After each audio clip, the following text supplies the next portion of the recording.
살펴볼 하나님의 말씀은 구약성경 사무엘하서 18장 말씀입니다. 사무엘하 18장 말씀 전체지만 함께 읽기는 1절에서 15절을 읽고 마지막 33절을 읽도록 하겠습니다. 사무엘하 18장 1절부터 15절까지는 한 절씩 교독하겠습니다. 이에 다윗이 그와 함께한 백성을 찾아가서 천부장과 백부장을 그들 위에 세우고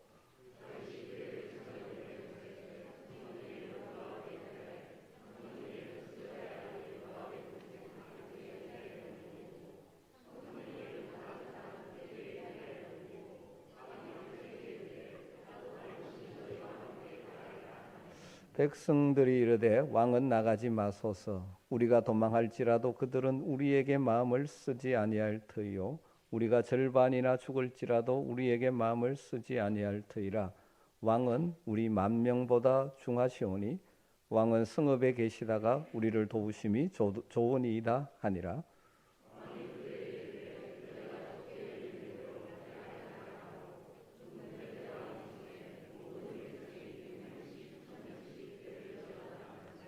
왕이 요압과 아비새와 이때에게 명령하여 이르되 나를 위하여 젊은 압살롬을 너그러이 대우하라 하니 왕이 압살롬을 위하여 모든 군 지휘관에게 명령할 때에 백성들이 다 들으니라.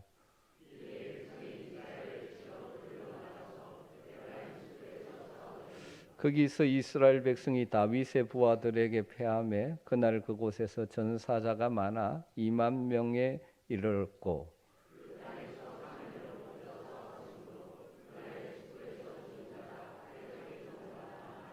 압살롬이 다윗의 부하들과 마주치니라. 압살롬이 노새를 탔는데 그 노새가 큰 상수리 나무 번성한 가지 아래로 지날 때에 압살롬의 머리가 그 상수리 나무에 걸림에 그가 공중과 그 땅 사이에 달리고 그가 탔던 노새는 그 아래로 빠져나간지라.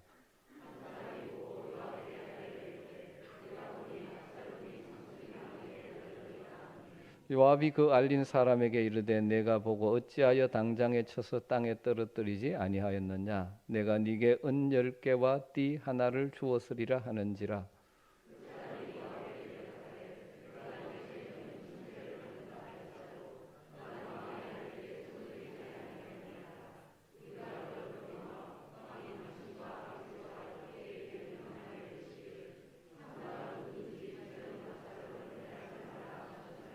아무 일도 왕 앞에는 숨길 수 없나니 내가 만일 거역하여 그의 생명을 해하였더라면 당신도 나를 대적하였으리라 하니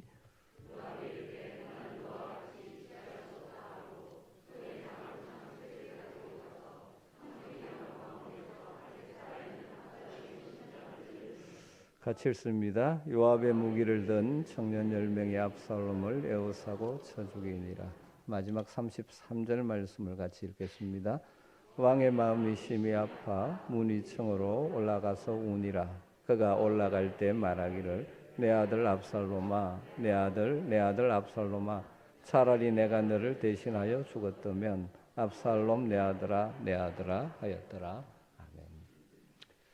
인생을 살아가다 보면 어쩔 수 없이 눈물을 흘려야 되는 일도 만나고 가슴 아픈 일도 경험하게 되고 고통을 당하는 고통스러운 일들도 경험하며 사는 것이 이 땅의 인생의 현실이죠. 아마 그 중에 가장 가슴 아픈 일이 있다면 부모 앞에서 자식이 먼저 죽는 일일지 모릅니다. 그런 경우는 참 위로할 말을 찾기가 쉽지 않습니다. 지금 다윗의 인생도 어느덧 장년기가 지나 인생의 황혼기를 향해 가고 있습니다. 그 시기에 자녀가 자기 앞에서 죽는 모습을 봐야 하는 것이 오늘 사무엘하 18장에 나오죠. 그것도 자녀가 그냥 죽는 것이 아니라 자기를 향하여 반역을 일으킨 그 죄로 처참하게 죽는 모습을 보게 됩니다. 어쩌면 오늘 본문에서 다윗이 경험하는 고통 중에 또 하나의 고통의 현장을 보게 되는 것이죠. 압살롬의 생애에 관한 성경의 기록을 통틀어 볼 때 그가 결국 재앙을 당할 수밖에 없는 인생임을 알 수가 있습니다. 이 압살롬은 윤리적인 기준보다는 자신의 유익을 앞세우는 인물이었고, 겸손하기보다는 자신의 외모와 능력을 신뢰하며 수단 방법을 가리지 않고 자신의 권력욕을 성취하려는 교만한 인생이었습니다. 그러한 인생의 결국이 마지막이 어떠한지를 오늘 말씀은 또 우리에게 보여주면서 우리를 깨우치고 있는 것 같습니다. 먼저 한번 주목해 보고 싶은 것은 아들 압살롬은 아버지를 죽이려고 하는 반면에 아버지 다윗은 여전히 사랑하고 있는 그 모습의 대조를 생각해 보고 싶습니다. 그래서 소대지를 아들의 정오, 아버지의 사랑 이렇게 잡아봤습니다. 마하나임으로 후퇴한 다윗이 이제 군대를 정비하고 압살롬의 대군과 전투를 치를 준비를 합니다. 유대 역사가 요세푸스에 의하면 그 다윗의 군대의 숫자가 4,000명쯤 되었다고 합니다. 또한 어떤 성경학자들은 이때 다윗의 군대가 1만 명이라고 보기도 하죠. 그렇게 보는 이유는 3절 하반절에 신하들이 다윗 왕에게 직접 전쟁에 참전하지 말라고 간청하면서 왕은 우리 10,000명보다 중하시오니 왕은 성읍에 계시다가 우리를 도우심이 좋으니이다 라고 간청합니다. 여기 우리 10,000명보다 중하다 이 말은 지금 있는 우리 10,000명보다로 번역할 수 있기 때문에 그렇게 10,000명이라고 보기도 하죠. 4,000명인지 10,000명인지 정확하게 알 수 없지만 그렇게 많은 숫자는 아닙니다. 과거의 다윗의 이 군대에 비교하면 어쩌면 지금 굉장히 초라한 군대인 것 같습니다. 그런데 그는 그 군사를 세 부대로 편성하죠. 첫 번째 부대는 군대 장관 요압에게 맡기고, 두 번째 부대는 그의 동생 아비새에게 주의를 맡기고, 세 번째 부대는 자신에게 충성스러운 이때에게 지금 맡겨서 세 부대가 서로 긴밀하게 연결하며 싸우도록 전략을 세웠습니다. 그 전략을 세운 후에 다윗이 세 군대 장관을 불러서 간곡하게 청하는 내용이 5절에 나오고 있죠. 그것이 뭡니까? 나를 위하여 젊은 압살롬을 너그러이 대우하라. 나를 위하여 젊은 압살롬을 너그러이 대우하라. 이 다윗의 간청을 모든 군사들이 다 들었습니다. 압살롬은 온갖 계책을 세워서 어떻게 하든지 다윗 왕만 죽이면 자신의 왕권을 가지게 되겠다고 생각하고 지금 전쟁을 일으키고 쳐들어오고 있습니다. 그런데 그 아버지 다윗은 그 상황에서도 반대의 자세를 취하죠. 우리는 이 장면에서 자녀가 부모에게 얼마나 악할 수 있는가, 또 부모는 심지어 악한 자녀까지도 어떻게 사랑으로 대하는가 하는 것을 보게 되죠. 어쩌면 이것이 인생의 한 모습인지 모릅니다. 다 그런 것은 아니지만 많은 경우 부모가 자녀를 사랑하는 그 사랑의 반도 생각하지 못하는 자녀들이 많은 것이 이 땅의 현실이지 않습니까? 자기를 죽이려는 아들을 염려하는 아버지, 자기 아버지를 죽이려고 전 이스라엘 병력을 총동원하여 진군하는 압살롬의 모습이 이 대조가 되어 나오는 것 같습니다. 이것이 권력욕에 사로잡힌 인생의 악한 모습이죠. 자기의 욕망, 권력욕에 이렇게 인생을 잔인하게 만드는 것이죠.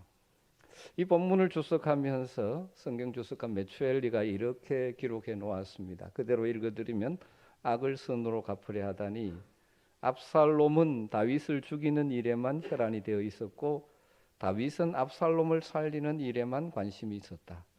얼마나 대조적인 모습인가.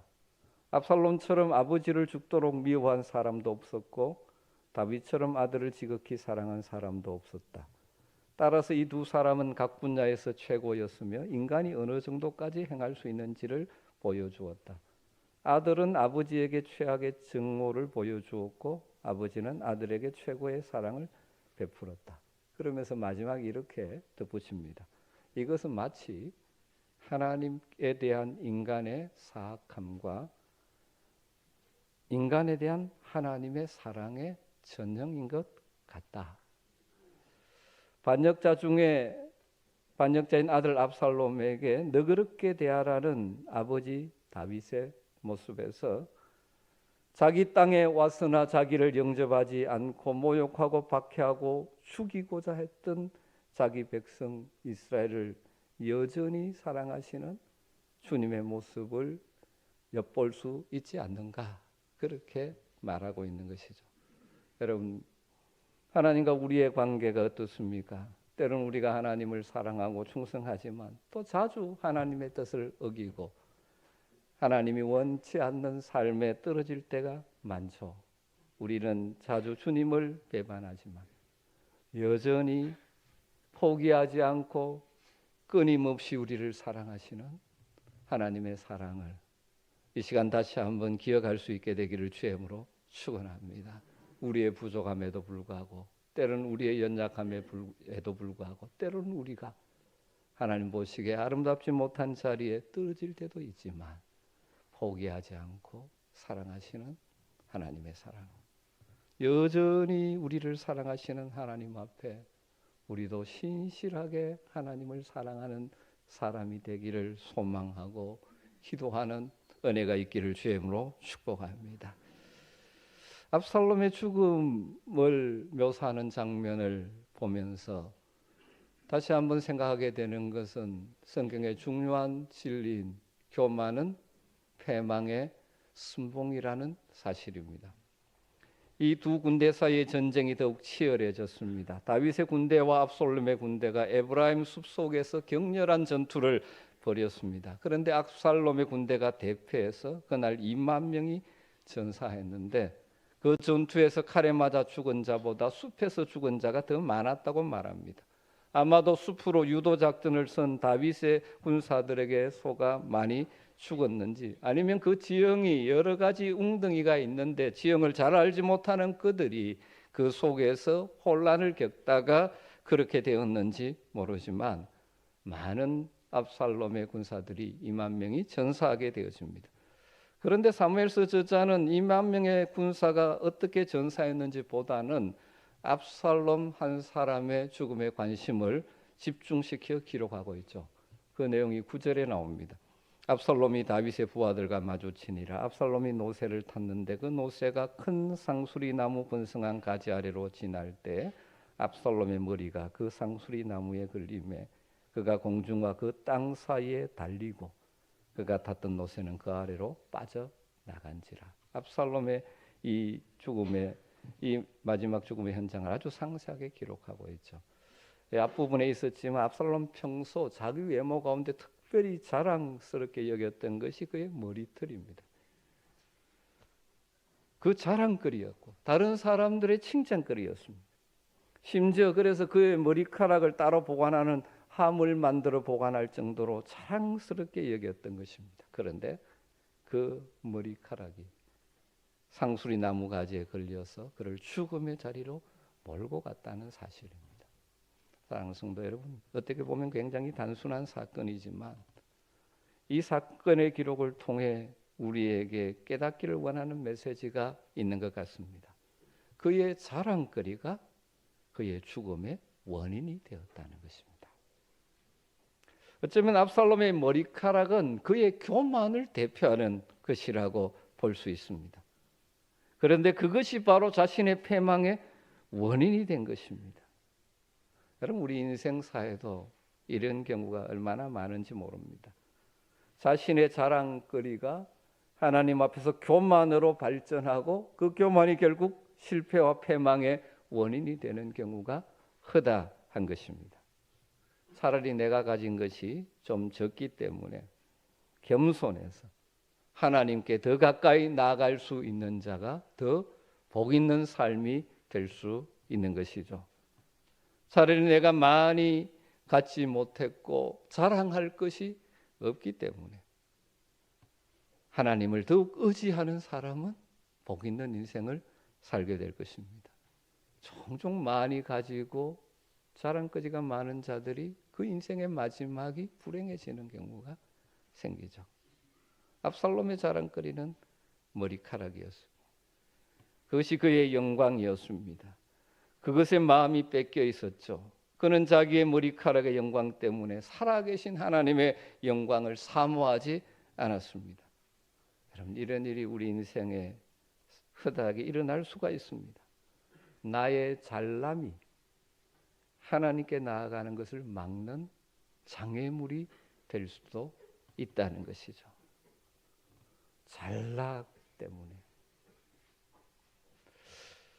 여러분, 사실 내 자랑거리마저도 내게서 난 것이 아니죠. 하나님의 은혜의 선물임을 깨닫는 자들은 감사하면서 겸손하게 그 능력을 사용함으로 복된 인생이 되고 많은 사람들을 복되게 하는 하나님의 통로가 되는 것입니다. 여러분, 압살롬의 자랑거리가 그의 치욕으로 바뀌었습니다. 그의 아름다운 머리카락이 그의 목을 달리게 만들고 말았습니다. 이 말씀 앞에서 다시 한번 우리 자신들을 점검하면 좋을 것 같습니다. 여러분이 가지고 있는 자랑거리가 무엇입니까? 그것이 내 것인 것처럼 교만으로 빠지지 않기를 바랍니다. 그건 역시 하나님이 내게 주신 은혜의 선물임을 알기에 겸손하게 그것을 잘 사용하는 복된 성도들이 되시기를 주의 이름으로 축복합니다. 요압의 부하 가운데 충성스러운 부하가 산채로 압살롬을 발견한 뒤에 요압에게 보고했죠.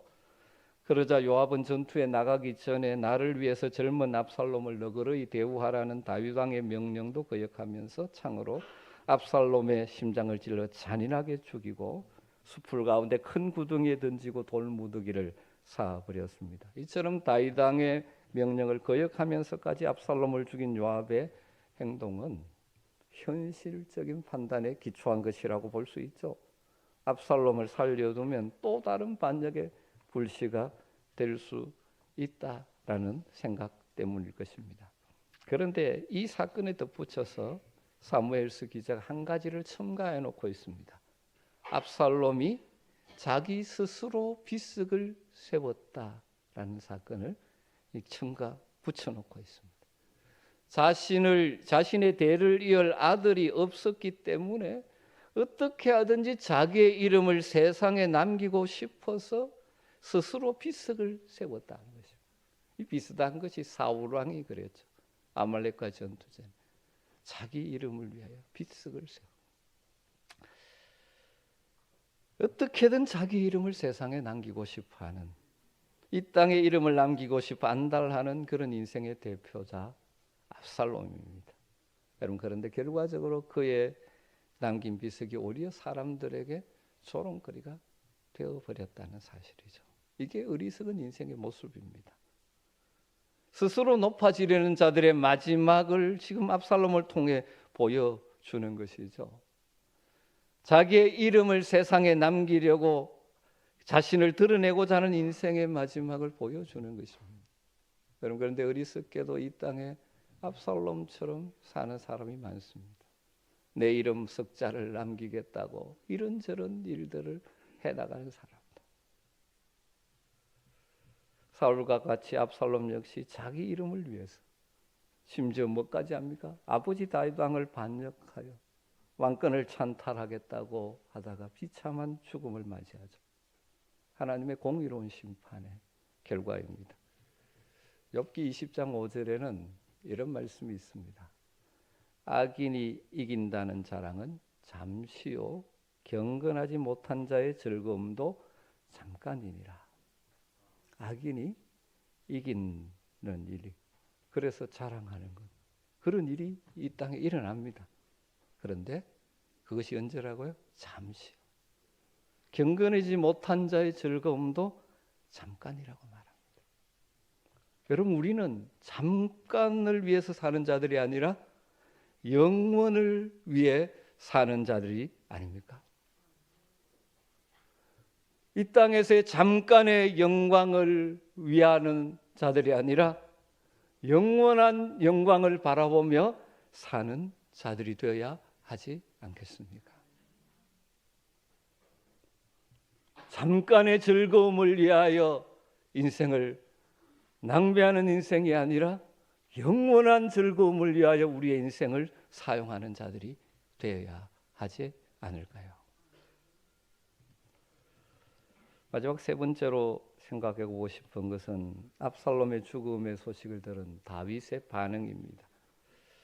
다윗은 전투에 관한 소식을 두 가지 경로를 통해 들었죠. 처음에는 사독의 아들 아히아마스가 먼저 와서 승리했다는 낭보를 전하고, 그 다음 공식적인 전령인 구스 사람을 통해서 압살롬이 죽었다는 비보를 듣게 되어집니다.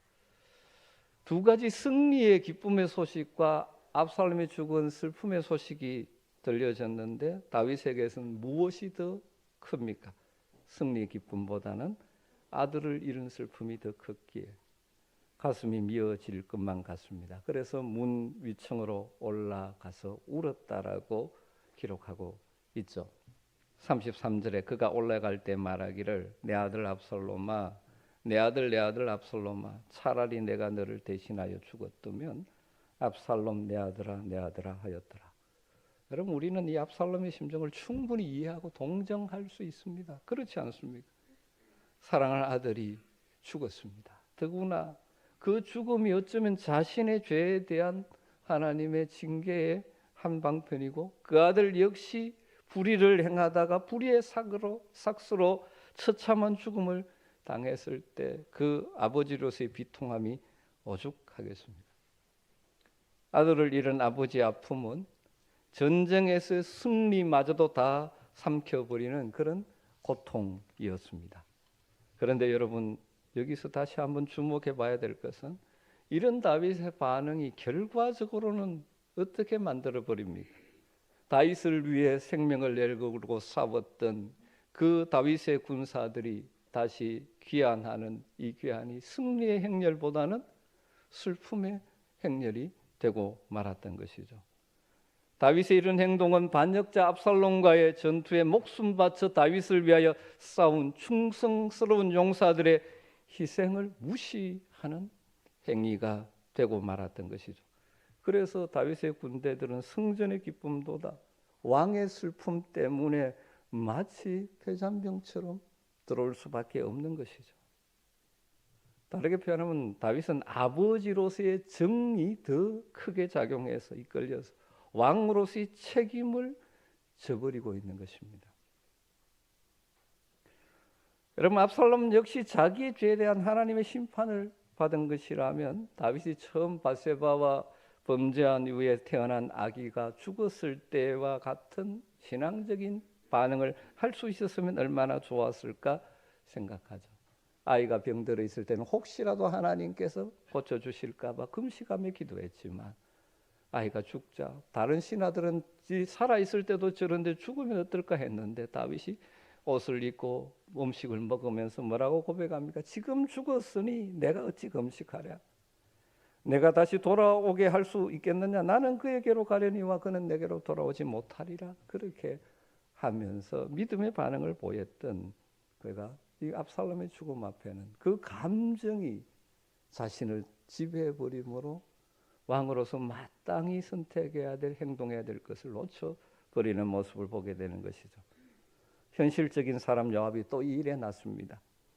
왕이 행하시는 일은 마치 압살롬은 살고 우리 군사들이 죽는 것이 더 나았다라고 말하는 것이라 마찬가지라고 말하면서 군사들의 노고를 취하지 않으면 그들이 당신을 떠날 것이라고 경고합니다. 요압의 경고는 현실적으로 굉장히 정확한 것이죠.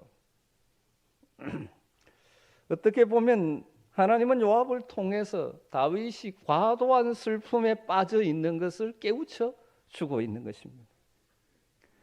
요압은 다윗을 진정시키고 아버지를 살해하려고 했던 아들에 대한 지나친 슬픔 때문에 승리의 온갖 열매들을 다 내던져버리고 있는 다윗의 태도에 대한 하나님이 꾸짖으시는 도구 역할을 했다고 볼 수 있습니다.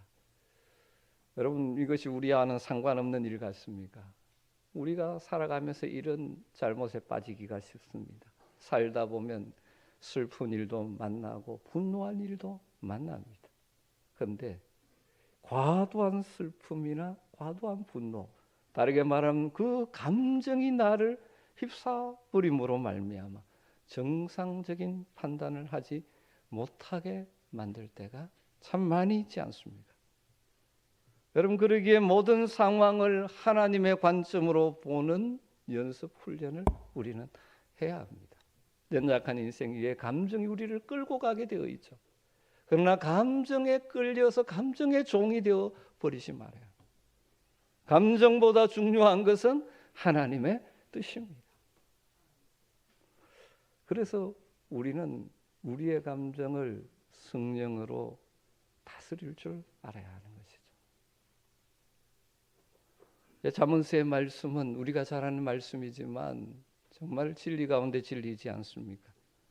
노하기를 더디하는 자는 용사보다 낫고 자기의 마음을 다스리는 자는 성을 빼앗는 자보다 나으니라.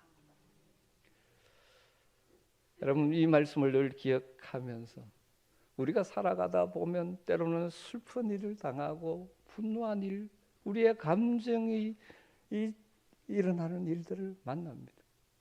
그때 지나친 슬픔, 지나친 분노, 그래서 그것이 내 삶을 지배해서 감정에 끌려다니는 종들이 되어서는 안 되는 것이죠. 성령의 은사 가운데 하나가 절제이듯이 우리가 감정을 뛰어넘어 하나님의 뜻을 볼 수 있는 절제 은혜가 여러분에게 있게 되기를 주님으로 축원합니다. 데살로니가서 4장에 보면 데살로니가 교회 성도들은 임박한 종말을 사모하며 살았는데 성도들 가운데 한 사람 두 사람 인생의 죽음을 맞이하며 떠나갑니다. 그것 때문에 많이 슬퍼하고 있었습니다. 그때 바울 사도를 통하여 말씀했죠. 우리는 소망 없는 자 같이 슬퍼해서는 안 된다. 여러분, 슬픔을 슬퍼하지 말라는 말이 아닙니다. 지나친 슬픔. 그래서 그것이 내 삶을 끌고 가버려서 정상적인 선택과 판단을 하지 못하게 내 감정의 종이 되어버리면 안 된다는 것이죠. 말씀을 정리하십시다. 오늘 말씀을 통하여 세 가지 기억했으면 좋겠습니다. 첫 번째, 압살롬의 죽음을 통하여 악인의 길은 망한다는 사실. 세상의 악인들이 득세하지만 때가 되면 망합니다. 최종 마지막 하나님의 심판 앞에서 쓸 수 없습니다. 죄의 삭은 사망입니다. 아이도벨의 자살이 이 진리의 전조라면 압살롬의 죽음은 이 진리를 극명하게 드러내 준 것이죠. 두 번째로, 압살롬의 자기 자랑거리였던 머리카락이 자기 멸망의 도구가 되었다는 사실을 주의해서 살펴볼 필요가 있습니다. 우리의 자랑거리가 자칫하면 우리가 망하는 도구가 될 수가 있다는 것이죠. 여러분, 우리에게 주어진 것을 하나님 선물로 인정하며 겸손하게 잘 사용하는 자들은 그것을 통하여 하나님의 일을 이루어드리고 하나님의 이 땅에 주시는 더 풍성한 은혜를 누리게 될 것입니다. 그러나 자기에게 있는 자랑거리가 교만으로 나가버리면 결국 망하는 인생이 되기 십상이라는 사실이죠. 혹시 여러분의 압살롬의 머리털과 같은 자랑거리가 무엇입니까? 그것 내 것이 아니라 하나님이 주신 것임을 기억하며 잘 순종하는 지혜로운 사람들이 되시기를 주님으로 축복합니다. 마지막 세 번째로, 우리는 다 감정을 따라 영향을 받을 수밖에 없지만 감정을 잘 조절하는, 성령으로 말씀으로 조절하는 그런 연습과 훈련이 필요합니다. 감정의 종이 되어서는 안 되죠. 감정? 이 말씀을 오해하지 마십시오. 슬픈데 슬퍼하지 말라는 것이 아닙니다. 감정을 그냥 응두하는 것이 아닙니다. 감정 중요합니다. 왜냐하면 우리는 감정을 가지고 있는 존재입니다. 그러나 감정보다 더 중요한 것이 하나님의 뜻이라는 사실을 늘 기억하십시오. 말씀을 굳게 붙잡고 말씀과 성령이 우리의 마음을 다스리고 이끌도록 날마다 훈련하시되 지나친 감정의 종이 되어 잘못된 선택을 하는 어리석음에 빠지지 말아야 하는 것입니다. 우리가 살다 보면 이런저런 감정들이 우리를 끌고 갈 때가 많습니다. 여러분, 그때마다 다시금 약속의 말씀을 붙들고 성령의 은사 가운데 하나가 절제임을 기억하며 지나친 감정의 종이 되지 않도록 늘 은혜를 구하시기를 주님으로 축복합니다. 그럴 때 여러분의 삶에 옳은 선택과 바른 선택을 통하여 하나님의 뜻이, 하나님이 기뻐하시는 열매들이 맺히게 될 줄로 믿습니다. 기도하겠습니다. 하나님 감사합니다. 오늘도 과거에 역사하지만 그 속에 역사하시는 하나님을 바라보며 우리에게 주시는 음성을 듣습니다. 압살롬의 머리털이 그 죽음의 도구가 되어버렸던 이 사실을 바라보며 나의 자랑거리들이 결코 교만으로 나가지 않고 하나님이 주신 것인 줄 알고 겸손하게 잘 순종하는 지혜로운 하나님의 사람들 되게 하여 주시옵소서. 우리의 삶 가운데 이런 여러 가지 부정적인 감정들이 일어날 수밖에 없고 그것이 우리를 끌고 갈 때가 많지만 그때마다 감정보다 더 중요한 하나님의 뜻을 추구하는 자들, 말씀과 성령으로 우리의 마음을 다스리는 은혜를 누리며 살게 하여 주시옵소서. 예수님의 이름으로 기도드리옵나이다.